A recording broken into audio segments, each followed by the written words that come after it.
Hi, I'm Dr. Pretty Basrabad, and this is the Women Money Business Podcast. And today I'm joined with Nevine Coutry from Playdate. So, would you like to tell me a little bit about yourself, please, Nevine, if that's okay? Sure. Thank you so much, Pretty, for the introduction. My name is Nevine Coutry. I'm the founder of Playdate, which is a single parent dating app, the first in the world. I'm a single mom myself. I founded the business a few years ago now, second time founder. I've had quite an interesting journey with kind of running businesses, and now really excited to see what the future holds for Playdate. Okay. So, I've got lots of questions already for what you've just said. So, in terms of, you said you're a second time founder, what was your first business? Yeah, so my first business was a marketing agency. So I have a marketing background. I've always loved and worked in marketing. And I had a marketing agency which was specialized in tourism and travel. So I had a lot of travel and tourism clients, a bit of kind of second home property, holiday real estate. And you can imagine what happened when the pandemic hit. Yeah. And I literally lost that business overnight. I also organized lots of trade shows and events and exhibitions and conferences. And obviously the world stopped. So did my business. So sadly, and it was a completely bootstrapped business. I didn't raise any funding for it. I had a team. And it was just a very difficult time to kind of face the music that actually, the world had stopped and no one was traveling and no one was going to any event. So sadly, I had to put a rest to that business.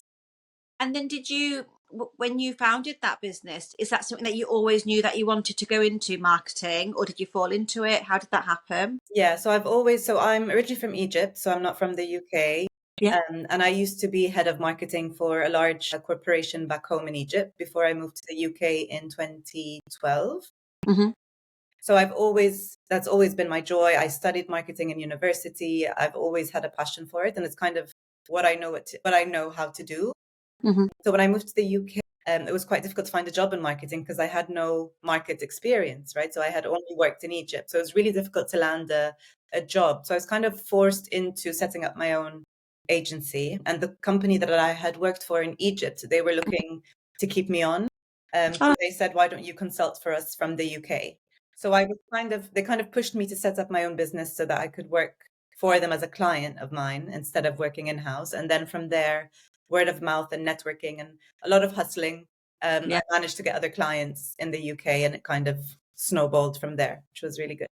And did you always have a vision for having your own business, or was it very much sort of an accidental thing or a forced decision? Yeah, I've always wanted to run my own business. And I remember even when I was younger, so my brother, who's now my co-founder in Playdate, we'd always talk about when we were younger how we wanted to run our own company together.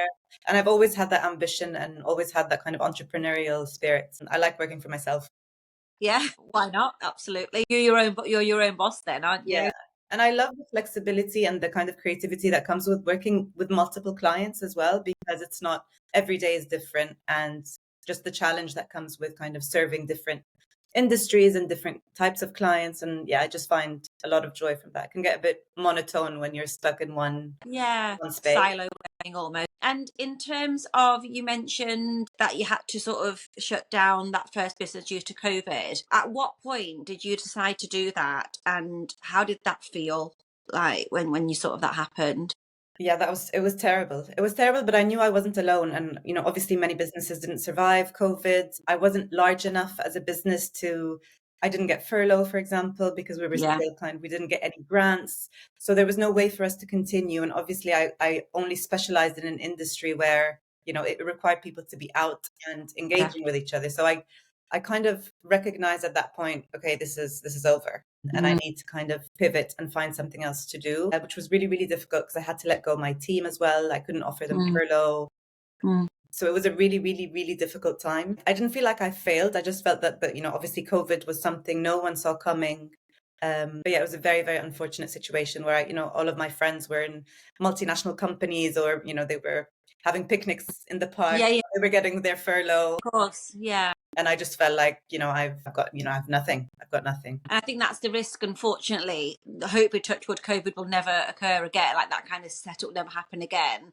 But I think a lot of entrepreneurs or founders or solopreneurs, when COVID hit, you kind of realize the power of having multiple income streams. Absolutely. Because when you're just reliant on it's you yourself and you don't realize something like this happens as to sort of how vulnerable you make yourself, unfortunately. Yeah.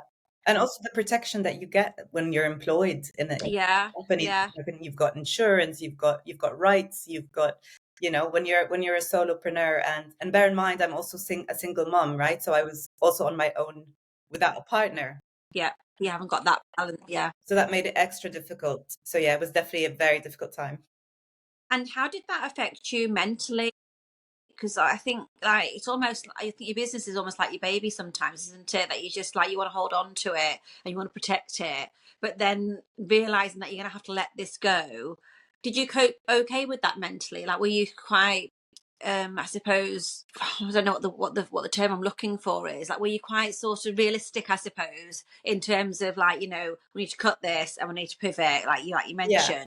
So Were you quite strong doing that? I'm quite a positive person generally. So I was quite pragmatic about it. I knew I couldn't hold on to it. I knew there was nothing I could do to make it work at that point.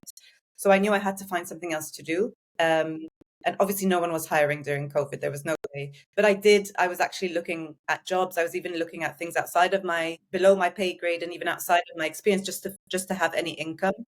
I applied for random things like, being a receptionist at a tennis Yeah, camp next to us because people were out doing sports, of course. and that was really difficult. So I quickly my entrepreneurial mind started to think, okay, what else can I do? I could possibly start another business. Okay. Yeah. And being a single mom, I always had the idea of creating a dating app for single parents, but I just never had the time for it because business was doing really well and I was so busy. Um, and I remember when I got divorced, it was 2016, and became a single mom. My friends quickly started telling me, "Oh, you need to go back to dating. You need to meet someone." And I really didn't enjoy. I did download the dating apps at the time, the Bumbles and the Tinders. Yeah. Yeah. It was a miserable experience. Okay. And I found that the moment I said I've got kids and an ex-partner, people would be like, "Oh, that's, too much commitment." Yeah. Yeah. Yeah. Too much baggage. So I kind of had that idea always in the back of my head. And then when COVID hit and I was left with nothing to do, I thought, okay, well, maybe now's the perfect time to explore it and see if there's a market for it. And everything happens for a reason, doesn't it? I think. Well, that's Yeah, what I think in life. So, 100%, 100%. so can I just go back a little bit then, in terms of, you said you came to the UK from Egypt in 2012, did you say?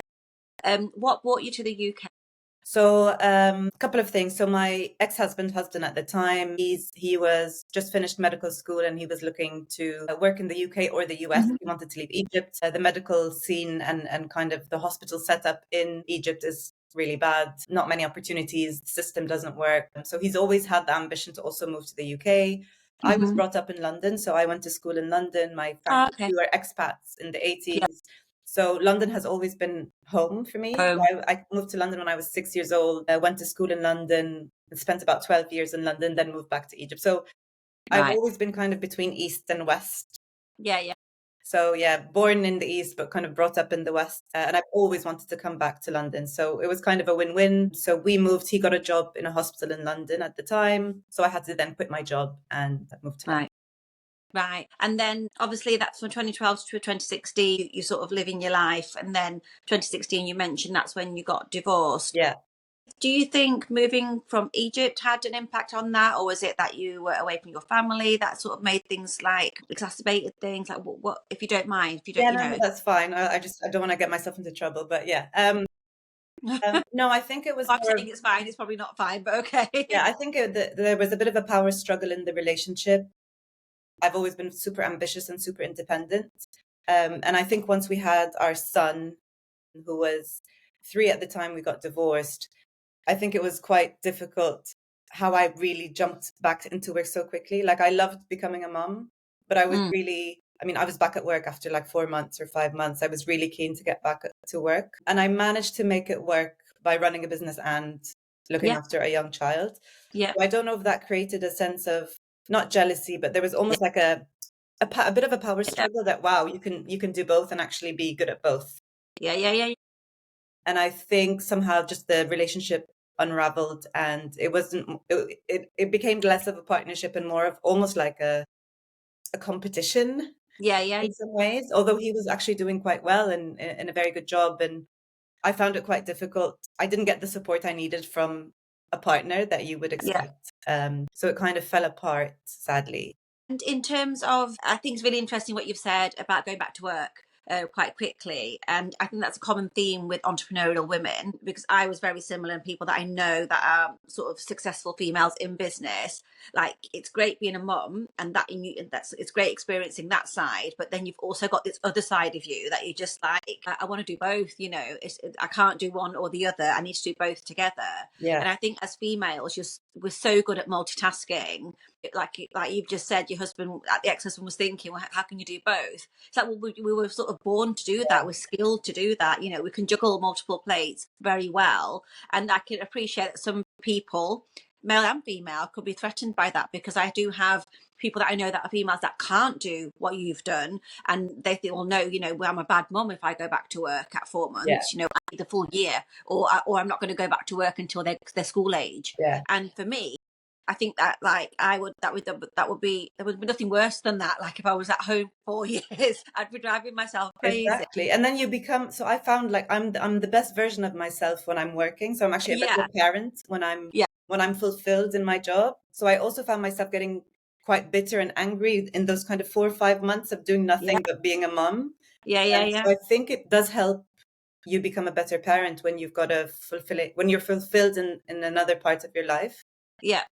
I just find that it made me a better parent, actually. Yeah. And that resonates with me so much. And it's so refreshing to hear that. Yeah. Because sometimes, I don't know about yourself, but sometimes I'm afraid to say, I went back to work after 5 weeks. So you think like everyone's going to judge me and think, well, you don't care about your children. But obviously circumstances are, if you're a business owner, you've got to go back, because it's only you. You've got to go back. But I 100% agree with you. You can show up as a better parent, because you know that there's that difference between this is work, this is family time, and if your cup is full, you're going to be sort of a better person all round. In terms of your new relationship and the power struggle, do you feel there's any cultural reasons for that? Just because, yes. 100%, 101%. It's completely cultural, and I even see it within my own family. And Right. it's just, it's still sadly a very sexist culture where, the woman's role versus the man's role. The man provides, the woman stays at home, looks after the kids, cooks the food. And even when I was getting divorced, I think my mom's reaction, everyone's very old school, conservative family structure. So my mom is a housewife. She's never really worked. She's amazing, but her main sole purpose is to look after my dad. Yeah. And she's amazing. And she, and for her, it was she'd always say to me, oh, you're just like a man, you work too much. And, Wow. So that's and that's I think it's very cultural. And I think for especially Arab cultures, very Eastern, where, we're Muslim. And there's very distinction between men and women in terms of their roles and where their kind of duties and loyalties should lie. And I think, unless you're a very secure man, it can cause a bit of, they feel threatened, or they feel they've lost control, or they feel like, they're not dominant in a relationship, when it's less of a, partnership, and it's more of, okay, hierarchy. I'm here, I'm up here. And then in terms of so with you saying that your mum said that you're like a massive, where I love her, but that's just the culture, right? It's cultural. I get that. I get that, because being Asian, like I'm Indian, 100% sort of resonate with what you're saying. Where did you get that manness from? Like, where do you think you've got that? Is it for what you've seen on your dad, or? I think definitely my dad is definitely, and still is, a role model. So I've always been quite close to my dad, and look up to my dad when it comes to business. He was, a very successful businessman, and I've learned a lot from him. So I probably get it from that. I've also been brought up. I've got a brother. I don't have any sisters. I grew up, watching football with my dad and mother. Like I very much enjoy hanging out with boys. Like I had a lot of guy friends growing up. Much prefer men's company to women's company even today. So I think I probably got it from my dad. But I think I've never really thought about that. But I think that's where it comes from. Comes from and there. Just kind of the ambition side of things. So I just always had that ambition to do stuff. Yeah. And can I just ask then, so again, just touching on the culture side again, because what you're doing in terms of the Playdate app and then the culture, Yeah. like, how was that? Like, Yeah, I'm really glad you asked that. And my brother's going to kill me for saying this because I've said it before, also on a podcast. But of course, because it's dating, and we come from a very, yeah, I mean, we're very liberal as a family. yeah, But yeah, the culture is, the moment I said dating app, they were like, oh, that, that's like against religion. And, yeah, you're going to be promoting premarital sex. And that's like yeah. haram. And, but then I managed to get them on board. And now they're all investors in Playdate. They were my very Oh, first investors because it's more about family units, right? So it's yeah, about yeah. creating blended families, and it's actually Mhm. for the benefit of the kids to have mother figure, father figure, whether it's same-sex partnerships or alternative sex partnerships. But it's actually doesn't only help the parents, but it also Mm. helps the well-being of the children involved, right? Because then they've got stepbrothers and stepsisters, and they've got so once they saw it from that angle that actually I'm promoting finding your next life partner and new Yeah, family, then they were on board. But yeah, definitely initially it was a bit like, oh, dating app. Like, oh my God. But yeah. it's not Tinder, it's not a hookup dating app. So it's a very peaceful. All I'm thinking is with I've got this image of your mum, and Yeah. then you say to her, "I'm getting divorced," and then a couple of years later saying, Yeah, "Well, now I'm yeah, gonna get an dating app." She's probably think, "Oh my God, like yeah, I've raised you all wrong." yeah, yeah. But they know I'm stubborn and I'll do it anyways. So Anyway, yeah. so how was that journey? So obviously you had this idea, and you knew you wanted to do something, and I assume that your partner was maybe the catalyst for that. So the divorce was a catalyst for it. How was that journey into found the shop, founding that business? Yeah. Okay, so yeah, so it was COVID. I was divorced for a few years. Came up with the idea. I have no zero tech background. As I mentioned, I'm a marketeer. All of my background is marketing. But I came up with the name and brand myself very quickly. I knew what I wanted to call it. And I created the brand myself on Canva and then started looking for developers. So I did my research, spent the whole year of lockdown basically doing my research, managed to convince mum and dad and my brother to pitch in, used up most of my savings Mm-hmm. to set up the business. And I mentioned this because I had another horrific experience that same Okay. year, which kind of was my rock bottom moment, I would say. Right. Okay. So found some developers in India, cheap tech. It was what we could afford at the time. Took us a really long time, lots of issues, but we managed to create our kind of first MVP during that year before we launched. But during that year of doing my research, I spending my savings on creating the app. I got horrifically bank scammed Oh, really? during COVID, during lockdown, and I was wiped out of all of my savings, everything I Oh had. my God. Yeah. Wow. Everything I had, even overdrafts on my business, like personal account, business, everything. My gosh. Right. And it's something called spoofing, Yeah. where they kind of clone the bank number. It was over the phone. They made me transfer all of my money into a new bank account under my name, presumably in the same bank. But then by the time the penny dropped, it was too late. Late. And the bank refused to give me my money back. It was just, and at that point, and I don't own a house, I don't own a car, I have no assets, I have, no family, no support in the UK at all. And I was literally left with Nothing. nothing. I was Oh my. homeschooling my son at the time. He was 7 or 8. It was just a really, really, really difficult time. And at that point, there was a lot of pressure back home to just move back to Egypt. Yeah. I'm very, lucky and actually grateful that I've got a backup plan, which is obviously I've got another home I can go back to. Yes, it's not the UK. There's lots of disadvantages, but at least I've got a family and somewhere I could go. And there was a lot of pressure for me to kind of pack up at that stage Right. and move back to the UK, to Egypt. But me being the stubborn person that I am, I'm like, no, I'm going to get my money back. I'm going to fight the bank. And I actually did go to court and I took the bank to the financial ombudsman, who were Oh, amazing. good. Whereas my family was like, oh, enough stress, let it go. It's Yeah. Just go. Just come just back. go, Yeah. come back. We'll take Yeah. Yeah. care of you and your son. And as lovely as that sounds, I didn't come this far to just pack up and go home. Back. Yeah. Yeah. So 9 months later, I managed to get all my money back. Amazing. which Well is done. great. But then it's just the kind of the perseverance of, okay, no, I'm not going to let this go. And that wasn't fair what happened to me. And that shouldn't Yeah. happen to anyone, you know. And I proved the point, which is Mm, actually, no, that was wrong. And I got the money back. But until then, I had nothing, right? Zero nothing. income, nothing. So I had to find some income somehow, because obviously the app was still in development stage. There was no income that was coming in from that. So I started looking for part-time work.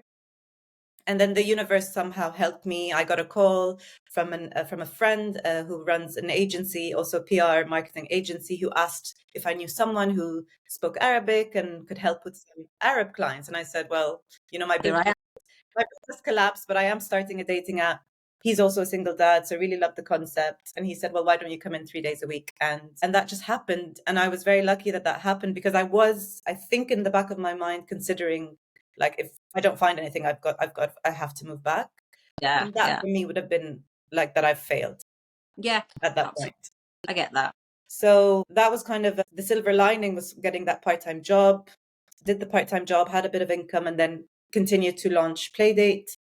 Once that was launched, that was a very great moment for me. I felt like, okay, it's out in the world now. But at that point, we had no money, like we had no more money to spend.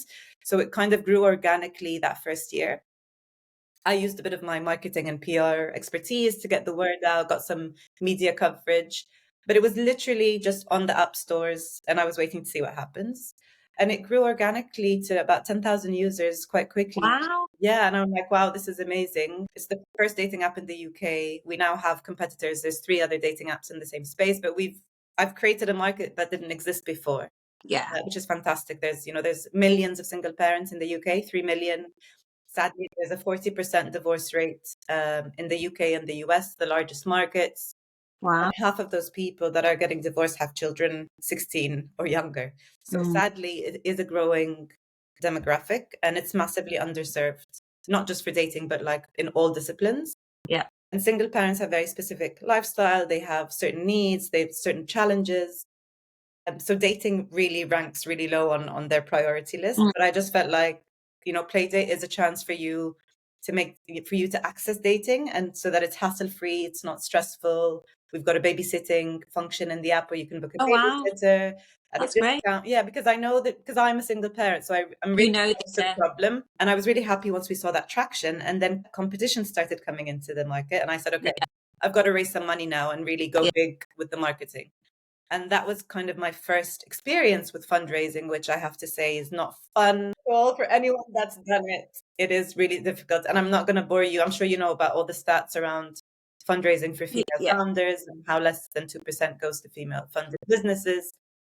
So I went into it completely blind, didn't know what to expect. And it took me quite a long time to kind of raise our pre-seed round. But I managed to get some kind of angel investors into Playdate, and also using my network and past lives and past work and relationships that I had. One of which is actually my ex-boss from the company that I worked for in Egypt. All right. Yeah. Yeah. So they're one of our angel investors, and then managed to also find a small social impact VC that invested in and from then I managed to grow the business and was able to properly run it. I had to then quit my part-time job that I had taken so I can fully dedicate myself to Playdate, Mm-hmm. which made sense. Obviously, the investors putting in money said, you've got to do this full time. Yeah. Yeah. And that was kind of 2022, 2023 Mm-hmm. by that point. And from then we've just been, growing, and now we're raising another fundraising round. Looking back at the journey, there were so many struggles and there were so many points where I could have and maybe should have Yeah. given up. Yeah. But I've got a child, and that's my main motivation. And I also want to be that role model for my son, that you can do anything if you set your mind to it, and just like don't give up. Like Yeah. like that bank scam was a moment. My divorce was another moment. Losing my business was another moment, the first business. But then there's always something positive that can come out the other side. It's also I think it's how you approach things as well. It's so easy. Yeah. It's so much easier to give up. I think it's so much easier to give up on your dreams. But yeah, I'm really proud of myself for not having given up. And I think, like you've just said, there's so many opportunities so many things happened where you could have given up, but each one has probably built your confidence a little bit to say, well, I did that and that happened and I didn't, like, I didn't give up then, so what about this and what about this, and you grow through what you go through. Yeah. I think it helps build your character and that resilience, because you need that resilience in business, because nothing ever goes to plan. You can forecast it, draft it, whatever, and then you put it into action and it all falls apart. Yeah. And like I say, it's so easy to just throw your towel in and say, do you know what, didn't work, I'm just going to go and get a job at Tesco Yeah. or Yeah. whatever. Yeah. Yeah. So easy. So much. And there's no judgment for anyone that wants to work at Tesco, absolutely fine. But you're not if you're not, that's not what your vision is in life. And I think the biggest driver, I think, for a lot of mothers would be their children. And I think you can fail to the world and not really maybe be that bothered. But when you fail in front of your children, that's a whole different level of responsibility and a different level of failure. Completely. And you want to sort of, like you say, you want to teach them and show, not just teach them, but show them. Like, there's one thing saying don't do that, but then if you show them that happened to me and so don't do that, it makes it real because it's a lived experience. In terms of you sort of mentioning the investment and raising the funding, I did read that you went via something called the Hive Founders, and you did Investment Ready Accelerator. How was that experience? Amazing. Absolutely. And I think for any solopreneur, female founder, it is so, because you need, I found it more useful, not from like the fundraising aspect, but kind of getting you ready for the investment world and because fundraising is a very, it's a full-time job. And if you're on your own, it's quite difficult because there's so many, you're going to get a million no's. Like I mean, I'm still getting no's till today. It's how you handle the rejection. It's, those little voices in your head telling you, you need to give up, you can't do this. So having that kind of network and community of amazing mentors, amazing fellow founders that are in the same journey, but also mentors that have been founders and have raised and know exactly what to expect. It was amazing. It's like someone holding your hand throughout the whole process. So it was definitely something which I did last year. So it was almost March 24 was when I did it. I highly recommend it for any female founder that's looking to fundraise, or even at the very early stages of fundraising. Yeah. They've transformed how I present the business. They've transformed how I speak to investors. They've transformed my email outreach. Like, they're really amazing. And I had the best mentor. I was very lucky. How did you find them, Nevine? How did you come across them? Yeah, so they're actually part of a VC called Womankind Ventures. So they invest in female founders. So I think it was part of my initial outreach to investors. They were on my list. And they responded to me and said they really like the business, but they only invest in businesses that go through their Accelerator program. You have a higher chance of getting investment that way. And then they introduced me to their Accelerator program, and that's how I found out about it. And it's great. I've taught so many female founders about it, and they've all kind of following cohorts. But yeah, it's really handy. It's really, really handy, especially if you're. And I think like it's knowing about it as well, because obviously I've not. It's only when I've come across your LinkedIn profile and had a little bit of a look, and I'm like, this is amazing. Like, more women founder or who have got those sort of startup ideas need to sort of know about this. And I think when if you're completely new to business, and like, because I speak to some very young females that are sort of wanting to enter into like that business world, it's a minefield to know where to go. And like you say, if you're getting no's and no's all the time, then there's less likelihood for some of them that they will sort of persevere and persist and move through it. So when I saw that you'd done that program, I was quite keen to understand how you found it, but also how you would access it. So I think that's really valuable, like such a valuable tip, because if you've got a mentor, someone that's done it, walked that path and is guiding you along, what more do you need? It's amazing. It's really amazing. And they do it. They genuinely, they get really, really personal with you. They go through the business. They're not afraid to tell you what doesn't look right or what needs to change. You have to be obviously going into it open to change and being really flexible, because there were lots of aspects of the business where they said, that's not going to work. Investors are not going to like that. Yeah. Change the business model, add this to the business model. And And you just have to kind of let yourself go because they know, they've been there and they know. And it's really helped me. And even, with simple things like the pitch deck itself, the presentation, I had so many comments from investors say, amazing pitch deck. So yeah, I think I highly, highly recommend it. And it's also really easy to do because it's all mainly virtual. Okay. And it's kind of sessions in the late afternoon, so like 5 p.m. or 6 p.m. afterwards. So it's not like it doesn't interrupt your day, Your work day. work day, and it's so educational. Like I've learned so much. They bring in also speakers to give sessions. So they bring in investors and VCs and experts in all different, like experts in marketing, experts in tech, experts in go-to-market, experts in product. And they come Wow. in and it's really, really good. Like I feel like I'm their biggest I was gonna say, yeah, you've sold it. You've yeah. sold it. They also do, so if anyone's like on the fence about joining the program itself, they also do like free pitching clinics. So I think they do them twice monthly or something where you can go and pitch your business and they give you instant feedback. That's It's amazing. brilliant. It's really brilliant. Do you have to have a business idea to do that? Like, so do you have to know exactly what you want to do with your business? For that Or, program, yes. So yeah. so there's another program I think they have where it's for like conceptual stage where you've got the idea but you're not sure how to go about it. That's a different program that they run. I'm not sure what it's called, but the investment readiness one, you need to have You need to a have your idea. business that's just launched or you need to have something a bit more Robust, I a suppose. little bit, yeah, not just like Yeah. beyond the conceptual stage. Yeah. Okay. And in terms of just going back a little bit, you mentioned that there's a 40% divorce rate in the UK and the States. Does that differ? I don't know. I'm not expecting you to maybe know this, but does that differ in the Eastern world? Yes, it does. And I don't have the exact stats for it because Yeah. it's not a market because culturally, it's not a market we're looking at. I'm just looking at kind of our largest markets, but I suspect that it could be even higher. Okay. And the reason is because in Eastern cultures, at least I'll speak on behalf of where I'm from, Yeah. you're not allowed to live with a man unless you're married. Right. So you can't be dating someone and sharing a home. You've got to be married. Yeah. So Yeah. you find that a lot of people get married really young. They don't know what they're getting into. They haven't really experienced life with that person. Yeah. And some really strict backgrounds. There's also arranged marriages, which you see a lot in Muslim cultures. So they know nothing about the person until they're actually under one roof. Yeah. So I think throwing yourself into that really young and without the experience, that can lead to a lot more divorce, I think, because Yeah. you don't really know the person. Yeah. Yeah. Yeah.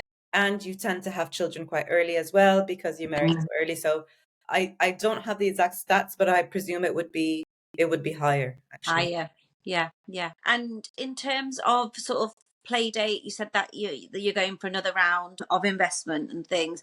What are you wanting to? What's your sort of vision for Playdate in the next, say, 5 years, maybe?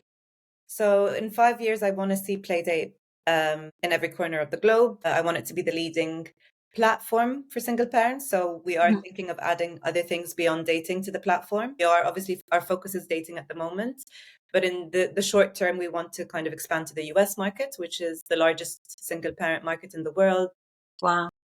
We already have our kind of childcare partners set up in the US and really excited about that launch. So this Mhm. fundraising round is mainly to support our US launch. And then from there, Europe and the rest of the world. But I Mhm. would love it to become kind of the go-to platform for single parents. There's 320 million single parents globally. Wow. That's a large market because I get really annoyed when investors or people say, "Oh, it's too niche," but it's Niche actually not. market. Yeah. It's a massive market. Like single parents, it's a massive market.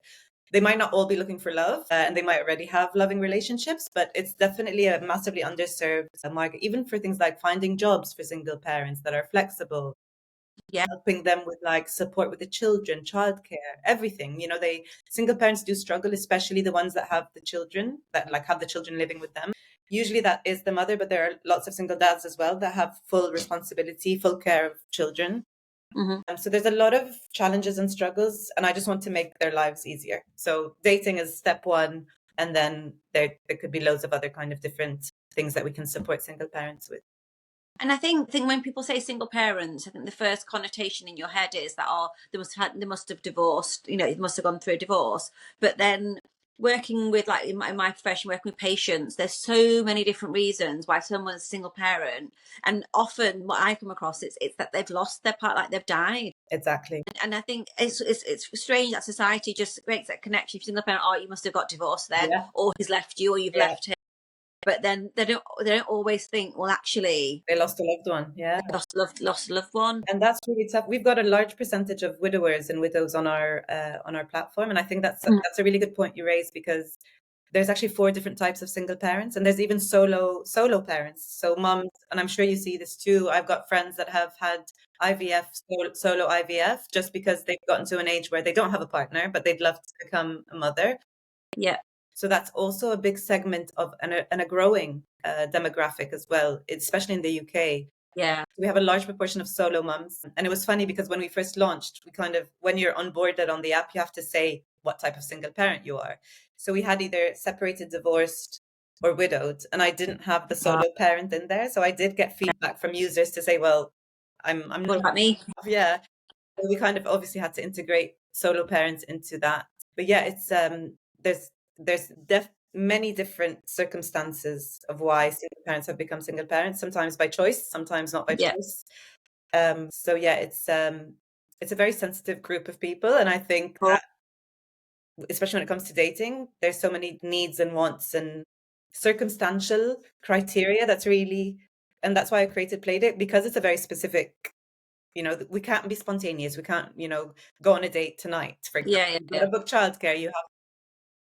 So there's a lot of planning and logistics. So yeah, I don't know why I've said that, but No, it makes sense. Like, different types of single parents. Yeah. Yeah, no, that makes sense. And in terms of, you mentioned that in your app you've got childcare elements in there, and I don't know whether you said you were going to, or you already have, like, or that's something for the future, like job adverts. Were you saying that's already for the future? For the future, wow, that's really I hope no one takes this idea and runs with it before I do. But yeah, that's the future plan, is to kind of have, because I think single parents, they probably struggle they can't be as flexible as well with a job. So I would love to be able to offer them access to jobs that are flexible, or remote roles, or roles that kind of support single parents in some way. But I think that could be really useful. That's another business idea. But yeah, it'd be, I think, phase 2 or 3, we'd probably add. And also therapy, family counseling, how to integrate kids. Like, I think there's a lot that can be done with that as well, because you might find your next life partner, but then the kids might have issues with it. If they're teenagers, they might be feeling certain emotions you need to know how to handle. It's a lot, right? And especially when you're creating a new family unit, you want to make sure everyone's happy and comfortable. Right. And it's not just about you, right? You've got to make sure that your kids are, they buy into that person. Yeah. And in terms of within the app, then, is there like, because obviously you've got people that are looking for people to match with, but what about sort of the men or women that just want sort of a community of people that are like themselves? So, like the women that are sort of single and they might not right now want a partner, or they might be sort of seeing somebody, but then is there scope for them to connect with each other? Not at the moment. Yeah, it's mainly for finding a partner. Yeah. But I think what happens is that because there's a shared experience, you might go on a date with someone. There might not be a romantic spark, but you might actually connect as friends. Yeah. And then that kind of creates the community from there. And I think that's the beauty of having, especially with like widows and widowers, for example. So they're naturally drawn to each other because they have a shared experience of losing a loved one. So you're more likely to have an authentic connection with someone based on a shared experience. It kind of takes the pressure off of, even if we don't find love, we've connected and you can support each other in some way. And I think that's quite powerful, especially when you look at kind of niche, now I say niche, but like kind of shared experience or interest based dating apps, or any kind of app, because you can really connect with someone. And I think from there, I'm sure that a lot of friendships have been formed through these dates, where you think you go into it to find a romantic partner, but actually you might end up being really good friends. Or your kids go to the same schools, or you're in the same school districts, your kids are friends, and it can be a platonic relationship rather than a romantic. It's almost like a byproduct of the meeting, isn't it, really? So we're like you say, we're not matched like on a love level, but do you know what, I really like you as a person, Yeah. and got similarities, so let's keep in touch. And then even that, they're still gaining a little community and a network, and for that support really, and have those conversations with.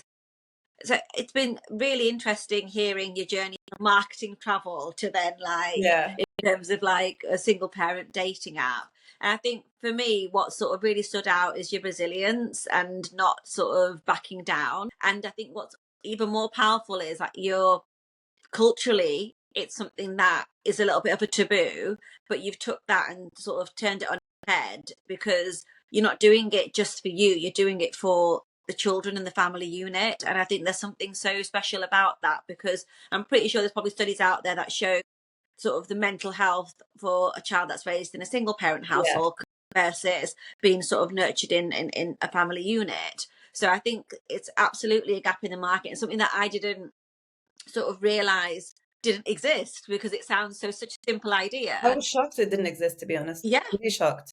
yeah, because like when I sort of read about you, and I'm like, this, why do people not do this? Like, how's that happened before? But then that's, I think, the beauty of being entrepreneurial. You see that gap, and then you Yeah. get into that. And like you say, it isn't a niche, because 300 million plus, Yeah. that's not a niche. Now there's 3 other dating apps in the same space, which I think is Yeah, competition is great because it just yeah. validates that there's a market for There's it. a need for it. Um, There's a market yeah. for it. And it's also been really interesting to hear about your sort of investment and the funding journey. And I think it's nice to know, probably not nice for you, but nice to know that it's a lot of no's. You know, it A lot can of be a them. lot of no's, and knowing how to pitch, like, and I think you hear about pitch decks and crafting your pitch and do a 1 minute pitch, but then how do you know how to do that? So I think that the high founders that we spoke about Yeah, seems yeah. just absolute gold really for It anybody is. that's looking to go into that. And I think you've also, like, to me, proven that you don't have to be from a tech background to have a tech business, because obviously you weren't, and you have. So that's really sort of interesting as well. So thank you so much for your time today, Thank Nevine. you I've so much, really Tracy. enjoyed our conversation, and thank you. And we'll catch everybody on the next one. Thank you. Wonderful. Thank you so much, Pretty. No problem.